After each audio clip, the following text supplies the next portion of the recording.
প্রিয় ছাত্রছাত্রীরা, আজকে আবার চলে এলাম ফ্রি অনলাইন ক্লাসে। আজকের ক্লাস 8 পড়াবো দ্য গ্রেট এসকেপ, লেসন 4 থেকে। লিখেছেন সুগতা বোস। পাঠ্যাংশে যাওয়ার পূর্বে আমরা সুগতা বোস সম্বন্ধে জেনে নিই কিছু। দেখো, Sugata Bose is a historian. Sugata Bose ছিলেন একজন ঐতিহাসিক, author and the Gardiner Professor of Oceanic History and Affairs at Harvard University, এবং ছিলেন লেখক এবং হার্ভার্ড ইউনিভার্সিটির বিশ্ববিদ্যালয়ের ইতিহাস ওশিয়ানিক হিস্টোরি বিভাগের একজন গার্ডিনার প্রফেসর, ইংল্যান্ডের। Born to the eminent freedom fighter doctor Shishir Kumar Bose, জন্মেছিলেন প্রখ্যাত স্বাধীনতা সংগ্রামী doctor Shishir Kumar Bose and Mrs Krishna বোসের ওরসে। He is the grand nephew of Netaji Subhash Chandra Bose. তিনি ছিলেন প্রপৌত্র নেতাজি সুভাষচন্দ্র বোসের, and the grandson of Sarat Chandra Bose, এবং নাতি ছিলেন শরৎচন্দ্র বোসের।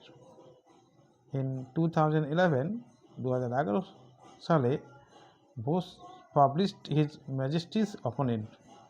বোস প্রকাশ করেছিলেন হিজ ম্যাজেস্টিস অপোনেন্ট বলে একটা লেখা। The present text is an extract from this book. আজকের পাঠ্যাংশটি, এই প্রথম পাঠ্যাংশটি এই বই থেকেরই অংশ বিশেষ। যা পড়ার পূর্বে আমরা একটু বিষয়টা জেনে নিই। দেখো, নেতাজি সুভাষচন্দ্র বোস বর্ন 23 জানুয়ারি 1897, যিনি জন্মেছিলেন 23 জানুয়ারি 1897 খ্রিস্টাব্দে, was one of the most famous Indian nationalist leaders. তিনি ছিলেন একজন অন্যতম বিখ্যাত ভারতীয় জাতীয়তাবাদী নেতা, who fought for India's independence from British rule, যিনি ভারতের স্বাধীনতার জন্য লড়েছিলেন ব্রিটিশ শাসন থেকে মুক্ত করার জন্য। To this purpose he founded the Indian national army.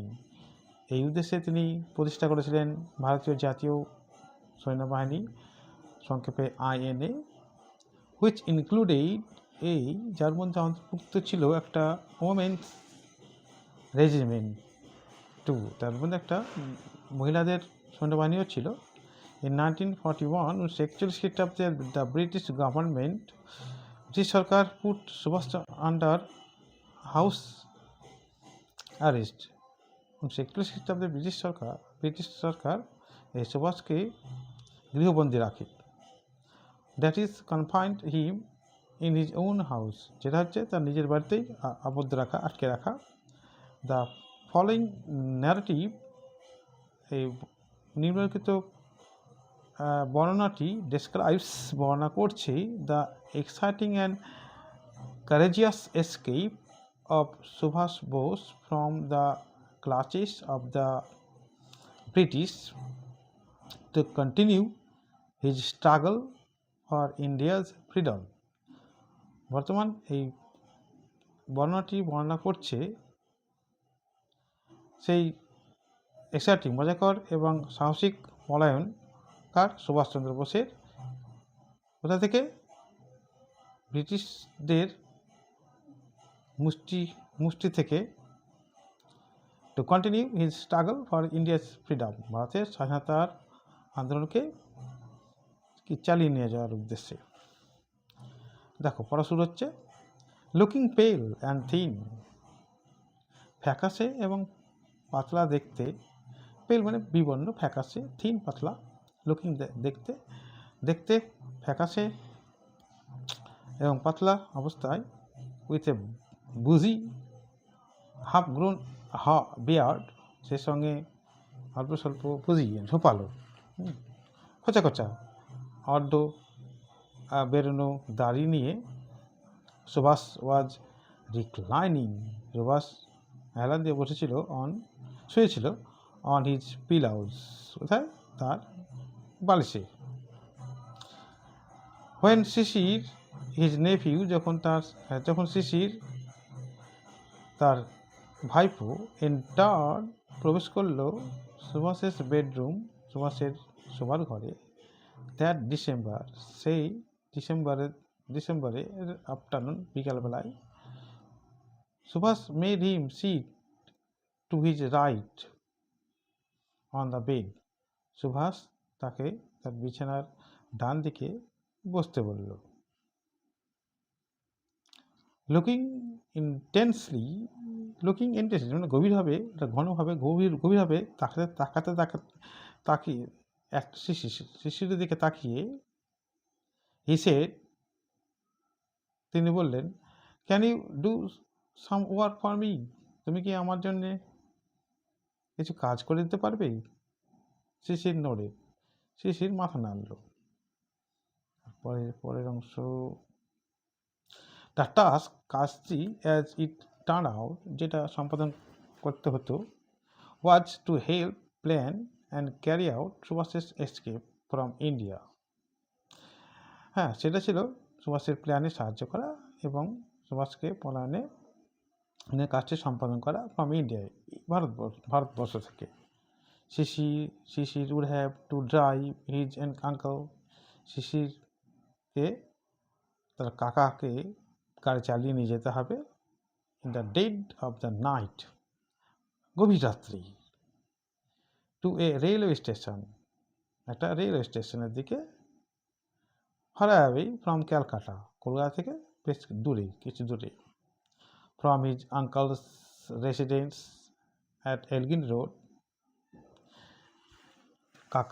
কাকার বাসভূমি এলগিন রোড থেকে। Sisir walk back that night to his own house, Sisir তার নিজের বাড়ি ফিরে গেল সেই রাত্রে, এই ঠিকানায়, at 1 Woodburn park, 1 number Woodburn পার্কে, in a state of wonder and subdued excitement, কীরকম অবস্থায়? বিস্ময় এবং একটা চাপা উত্তেজনা অবস্থা নিয়ে।